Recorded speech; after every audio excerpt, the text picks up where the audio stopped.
Shalom. First and foremost, giving all praise, glory, and honor be to Yahweh, Bahasham, Yahweh Shai, Bahasham, Rakaha Kodash. Double honors to the beloved apostles and elders of Great Millstone, better known as GMS, who rule well.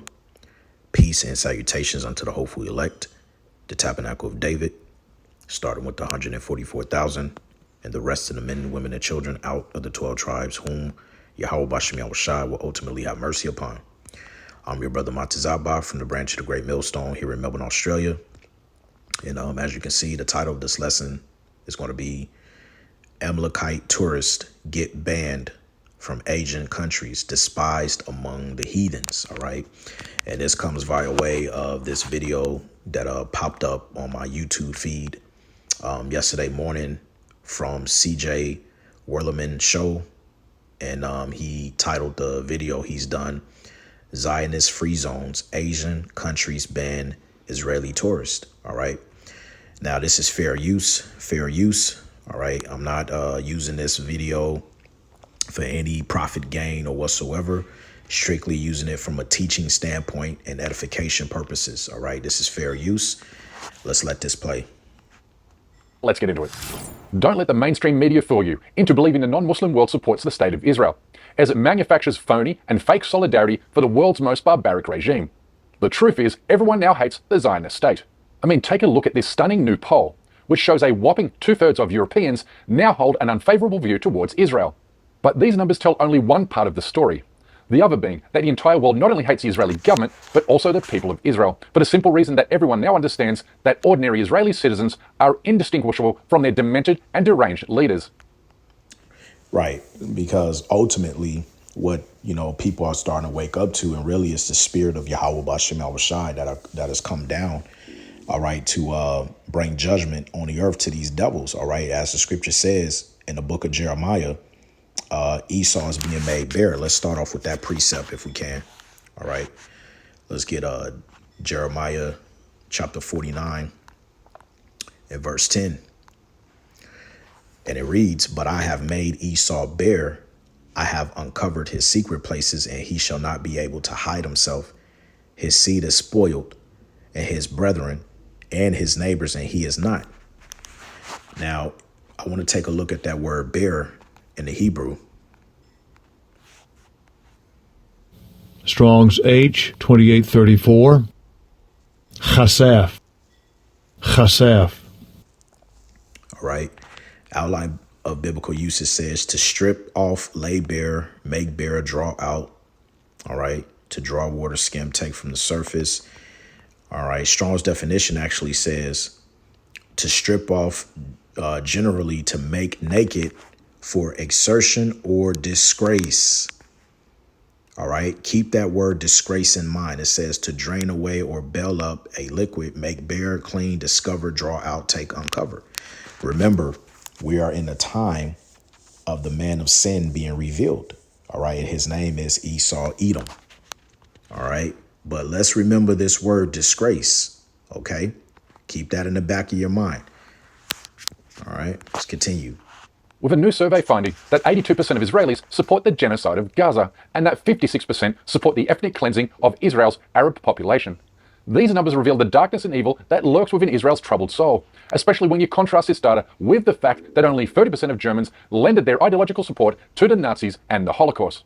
A stark difference to 80% of Israelis supporting the total extermination of every man, woman and child in Gaza, all 2 million of them. They even consider Palestinian babies to be their enemy. Right. Now, we understand that let's get and this is the reason why they're being despised amongst the heathen nations. Let's get Obadiah 1, which is the first precept I got, and we'll start at the top. It says, "The vision of Obadiah, thus saith the Lord Yahweh concerning Edom. We have heard a rumor from Yahweh, and an ambassador is sent among the heathen. Arise ye and let us rise up against her in battle."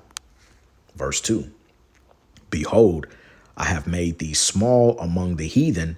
Thou art greatly despised." All right, let's go pick out these words real quick. Start with the word small. Strong's H 6996.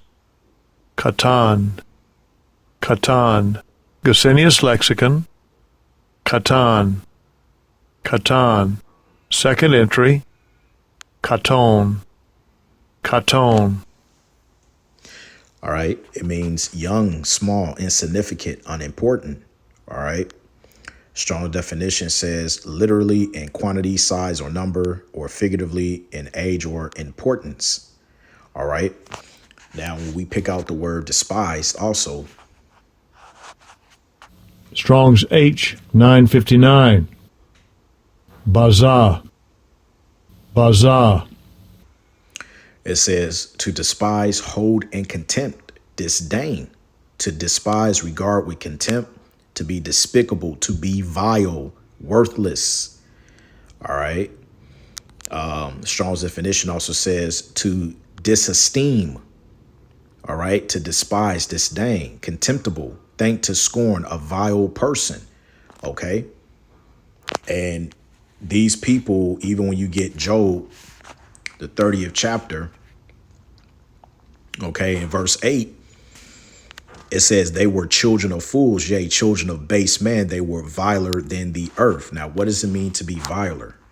Let's look that word viler up. All right. They are vile people. All right. Strong's H 5217. Nacha. Nacha. All right. Nacha. To strike, scourge, smite. All right. It means to drive away. You see that? And remember, through, if you can discern through the spirit, all right, the same spirit that's in these Edomites today is the exact same spirit that was in Cain, which one of his punishments was that he was going to be a vagabond, a fugitive on the earth. He's on the run. All right. So it says here they are scourged out of the land. And this is why many nations, okay, are gathering on them. And now they're saying that they don't recognize Israel being an actual independent state anymore. So they have been made a spectacle. All right. They are being not spectacle, but they are being spectated around the world. Everybody is zoning in on these devils. OK, everybody is zoning in on these devils. So let's come back here to the video. Let's continue. יותר מזה, כל ילד, כל תינוק בעזה הוא אויב. האויב הוא לא החמאס, והוא גם לא הזרוע הצבאית של החמאס, כמו שהפצ"רית שלנו מספרת לנו שאסור לנו לפגוע בחמאסניק, אלא אם כן הוא חלק מהזרוע הצבאית. כל ילד בעזה הוא האויב. אנחנו צריכים לכבוש את עזה וליישבה, ושלא יישאר שם ילד עזתי אחד. אין ניצחון אחר. In the words So of he's saying that they need to conquer every single Gaza child, all right, and basically overtake the land. Okay, basically overtake the land. And see now that you know these Amalekites, they're showing their horns even more so now. Okay, bloodthirsty, man. All right, this is why the scripture says the next precept I got here, Habakkuk 2. Let's get that real quick. Okay. And 5, we'll start at, it says, yea, also because he transgresseth by wine. This is Esau, Edom. All right. Wine meaning his pseudoscience, his philosophies, right?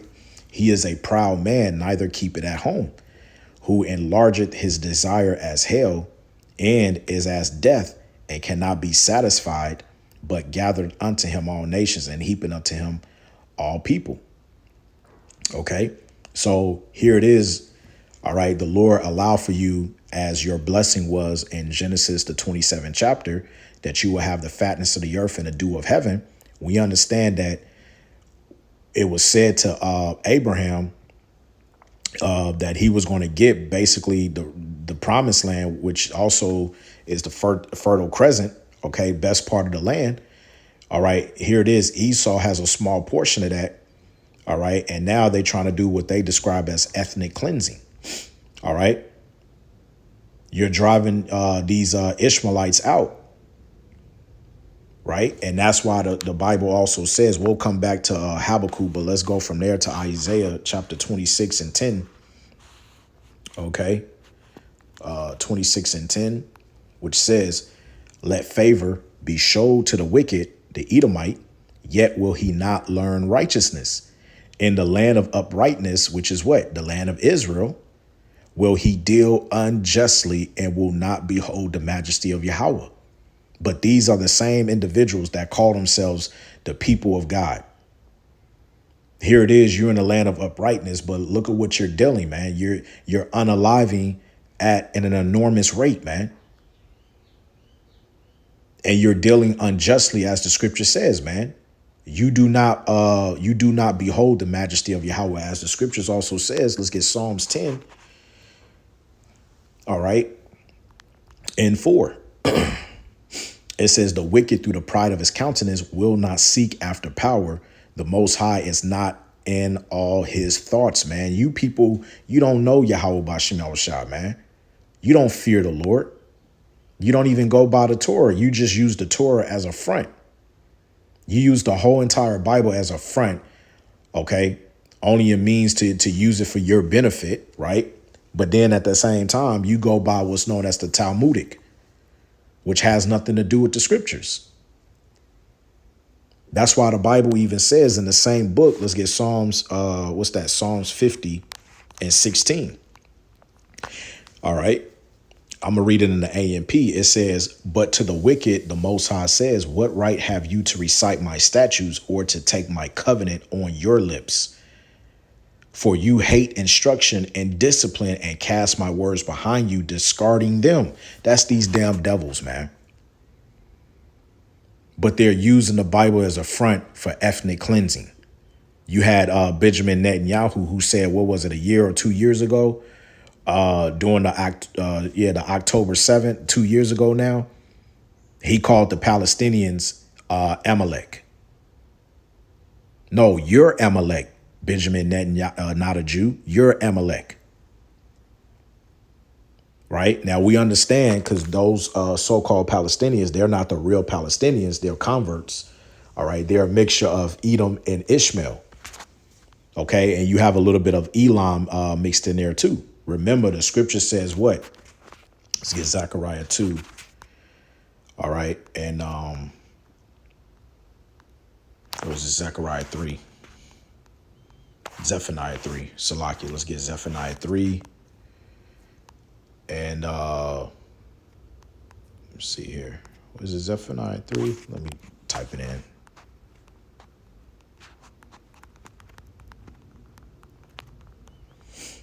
All right. Zechariah 9 and 6. It says, Salakia, a bastard shall dwell in Ashdod, and I will cut off the pride of the Philistines, man.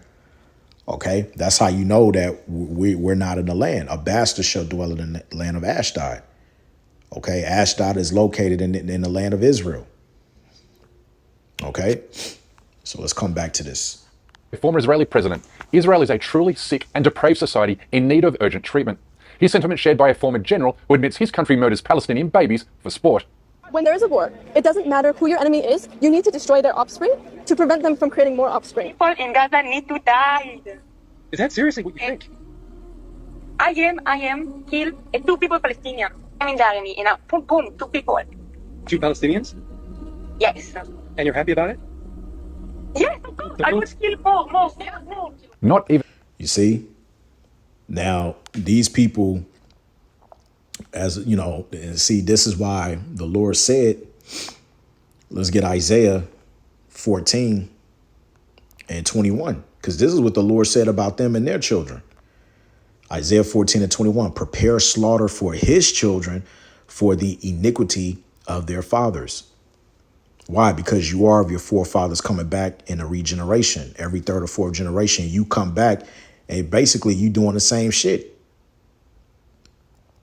Same thing like Yahweh Shah told our people, 2/3 of our people back then during the time when he was walking on the earth, when he said, fill ye up the measures of your fathers. Why did he say that? Because he was basically saying to them, you are of your fathers coming back in the regeneration, reincarnation, and you're fulfilling the role that they once fulfilled back then. Right? It says, let me read it again. Isaiah 14:21, prepare slaughter for his children for the iniquity of their fathers, that they do not rise nor possess the land, nor fill the face of the world with cities. Right?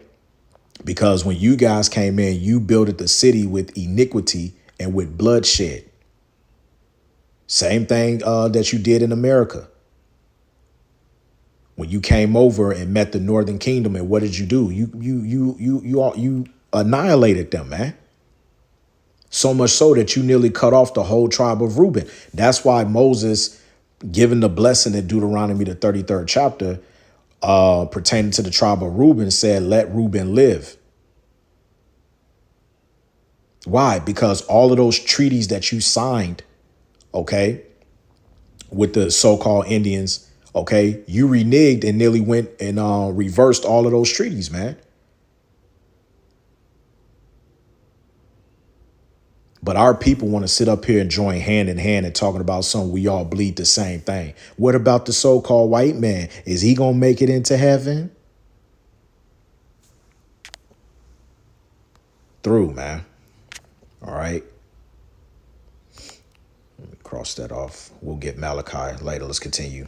The concentration camp that is Gaza has now seen enough death and destruction to rival Auschwitz, Dachau, and the Warsaw Ghetto. Gaza is where Zionist invaders have murdered nearly 17,000 children during the past 20 months, while leaving another 4,000 children without one or more limbs.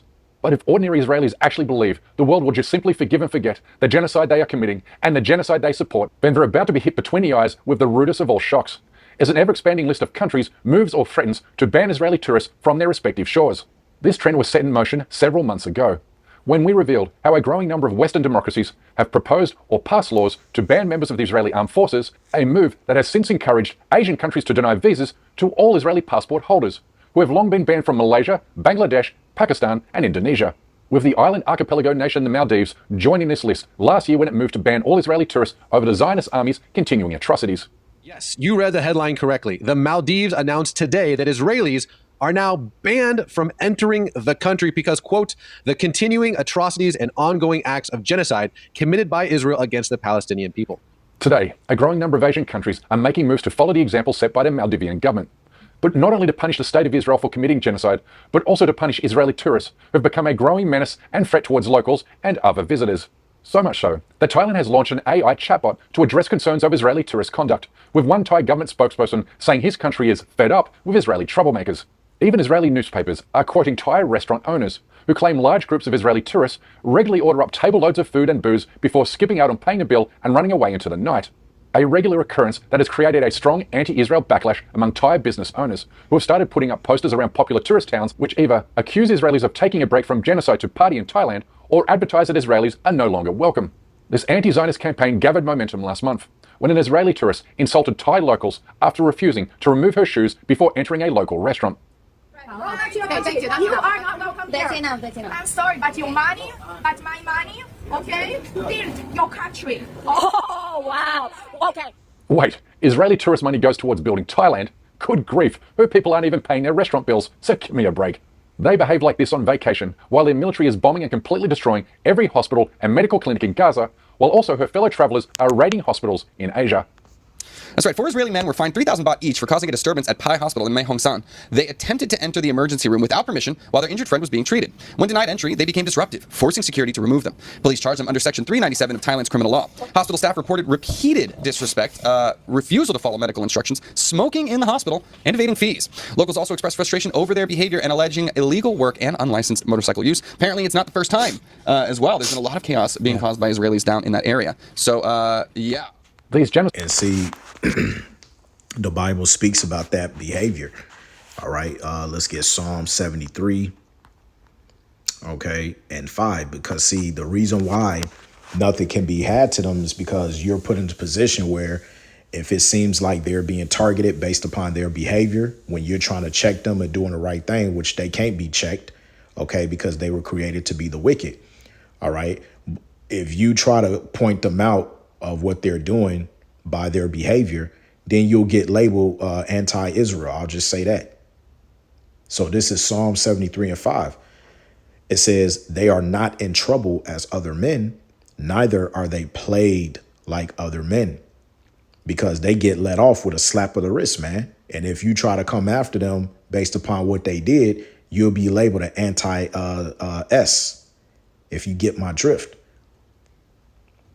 All right, that's how we know these devils are in the power. Remember, this is why the Lord set up Cain, because this is the same spirit. Remember, what did he tell Cain in Genesis, the 4th chapter? That anybody who slew Cain, okay, right? Anybody who tried to slew Cain,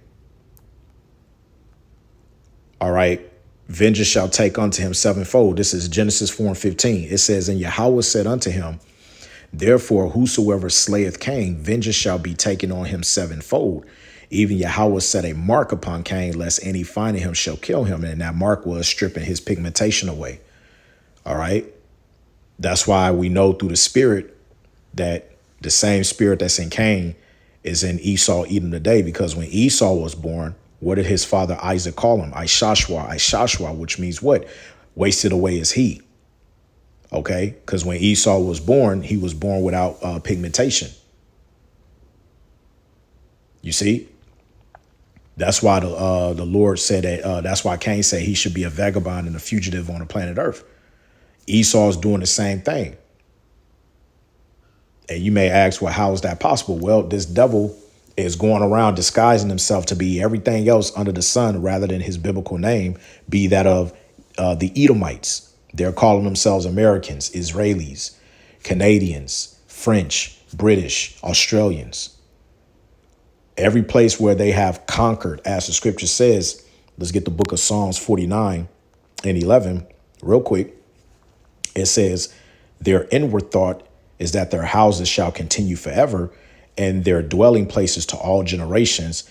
They call their lands after their own name. So everywhere that they've raped, robbed, all right, pillaged, all right, all of the above, everywhere that they've conquered, they've taken over and called themselves after the lands of their own names, man. Called their lands after their own names, right? So now let's get Micah 2. We'll start at 1. It says, woe to them that devise iniquity and work evil upon their beds. When the morning is light, they practice it because it is in the power, Salakia, of their hand. And they covet fields and take them by violence, and houses and take them away. So they oppress a man in his house, even a man in his heritage. Here it is, man. You have parts of the Holy Land, but it's not enough for you to coincide with Ishmael. So you got to sit up here and resort to a massacre, shedding bloodshed to get the whole land. And remember, Donald Trump said ages ago that he said, why, well, we're going to do something better with Gaza. The Palestinians, they don't want to return to that land. He supported it. Go and look it up. He supported it, man. So you can see, the writing on the wall, right? Now let's go back to Habakkuk where we left off. All right. Verse 8, it says, because thou hast spoiled many nations, all the remnant of the people shall spoil thee because of men's blood and for the violence of the land, of the city and all that dwell therein. All right. Because look at what they did to Babylon the Great, America, the northern kingdom. And then when they brought Judah over, look at what they did to Judah. They had no mercy on Judah all the way up into the elders, which was also a part of our curses, by the way. They shall have no pity on the young, the old and the young. Right. Verse 9, woe to him that coveteth an evil covetousness to his house, that he may set his nest on high, that he may be delivered from the power of evil. Because they really believe in their heart of hearts with their AI power technology and their pseudoscience that nothing is going to bring them down. They believe that even when World War III kicks off and the destruction comes, they're going to rise like the phoenix bird, and they're going to come out of those bunkers and start civilization over again. No, that's not the script. You devils have a rude awakening. Verse 10, thou hast consulted shame to thy house by cutting off many people and hast sinned against thy soul. That's you damn devils, man. You have brought shame by cutting off and ending many people's lives, man. And now you're being exposed according to prophecy, right? Genocidal monsters have not only overstayed their welcome in the Middle East, but also throughout Southeast Asia, including Sri Lanka, which has long been a favorite holiday destination for Israeli war criminals.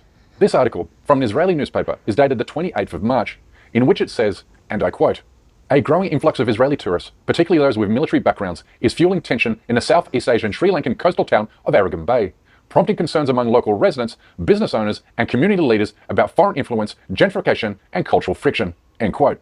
The newspaper also accused Israeli tourists of stealing jobs and opportunities from Sri Lankan tour operators by setting up parallel tourism networks to cater exclusively for Jewish tourists, which subsequently has created a backlash from angered locals.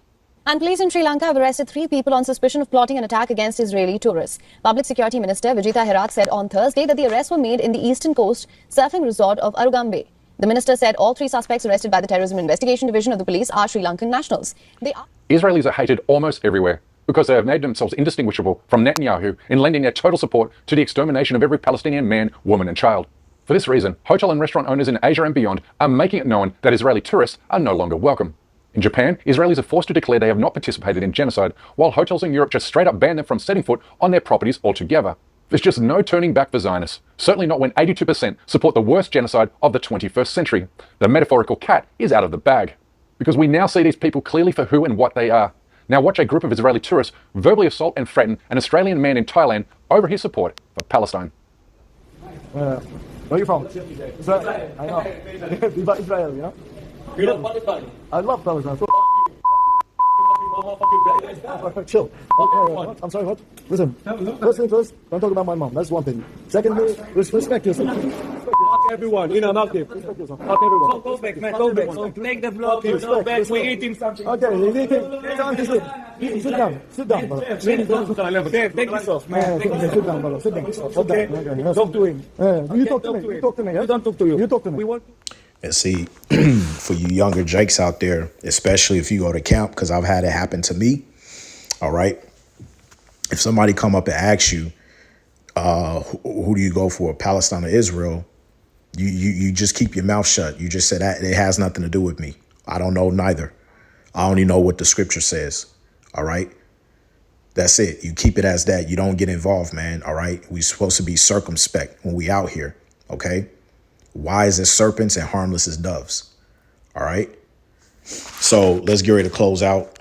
All right. So back at Habakkuk 2, and I'm gonna get one last verse, 16. It says, "Thou art filled with shame for glory. Drink thou also, and let thy foreskin be uncovered. The cup of Yahweh's right hand shall be turned unto thee, and shameful spewing shall be on thy glory." Okay. Shame meaning disgrace. They are despised amongst the nations, man. Esau, you are a total effing disgrace, man. All right. Disgrace. Let's go to Nahum. All right. Chapter 3, verses 5 and 6. "Behold, I am against thee, saith Yahweh of hosts, and I will discover thy skirts upon thy face, and I will show the nations thy nakedness, and the kingdoms thy shame," your disgrace. And that's happening right now. Okay. And though this was talking about Nineveh back then, all right, remember the scriptures is coded because Babylon the Great America is Nineveh 2.0 now. Okay. It's also Babylon, the daughter of Babylon, the Chaldeans. All right. And who's over it? Esau, Edom, verse 6. "And I will cast abominable filth upon thee and make thee vile," meaning to draw away, "and will set thee as a gazing stock." You become a spectacle, okay, amongst every nation in the world, man. You are a gazing stock amongst the nations. You're being found out.